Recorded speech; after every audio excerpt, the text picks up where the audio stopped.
Hello बच्चों, let's read the question. So question says that two aqueous solutions A and B are separated by a semi-permeable membrane. The osmotic pressure of a solution A is immediately begin to decrease. Which of the following statement is true?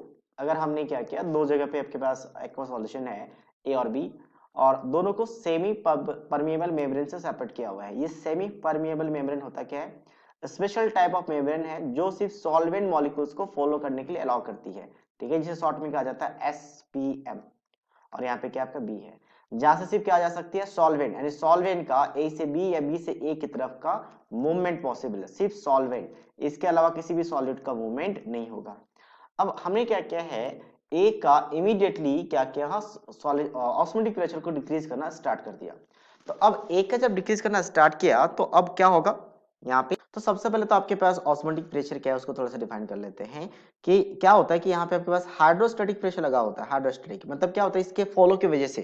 अब इसका एक normal condition आपको यहाँ पे पहले बताता हूँ, फिर हम यहाँ पे बात करेंगे कि मान लो आपके एक साइड आपके पास क्या रखा हुआ है, ए रखा हुआ है यहाँ पे, और एक साइड सिर्फ सॉल्वेंट है। तो सेमी परमेबल मेम्ब्रेन से सॉल्वेंट मॉलिक्यूल्स मूव कर सकता था, यहाँ पे मूव कर जाएंगे। तो जितना सॉल्वेंट ए के साइड आ गया है उसको यहाँ पे हाइड्रोस्टैटिक प्रेशर लगा के हम क्या करवाते हैं, ए से फिर सॉल्वेंट की तरफ लेके जाते हैं। तो जितना प्रेशर यहाँ पे लगाना पड़ता है हाइड्रोस्टैटिक प्रेशर, उसे कहते हैं ऑस्मोटिक प्रेशर, जिसे पाई से रिप्रेजेंट करते हैं। तो यानी कि यहाँ पे अगर दोनों तरफ सॉल्यूशन है तो हो सकता है दोनों साइड आपके पास कुछ ना कुछ ऑस्मोटिक प्रेशर रहा होगा। ठीक है, दोनों साइड इस तरीके से हाइड्रोस्टैटिक प्रेशर। तो अब जब इसका इसका प्रेशर यानी कि पाई, अब दोनों दोनों में प्रेशर अगर लगा हुआ है तो इसका मतलब इनिशियली दोनों का ऑस्मोटिक प्रेशर इक्वल रहा होगा और इक्विलिब्रियम पे रहा होगा।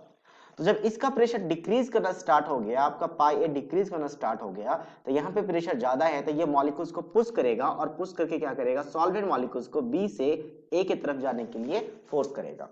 तो ये कॉन्सेप्ट हम यहाँ पे लगा सकते हैं। आगे हम बात करते हैं स्टेटमेंट का क्या है। सबसे पहला, the solvent molecules are moving from solution of higher osmotic pressure to that of lower osmotic pressure.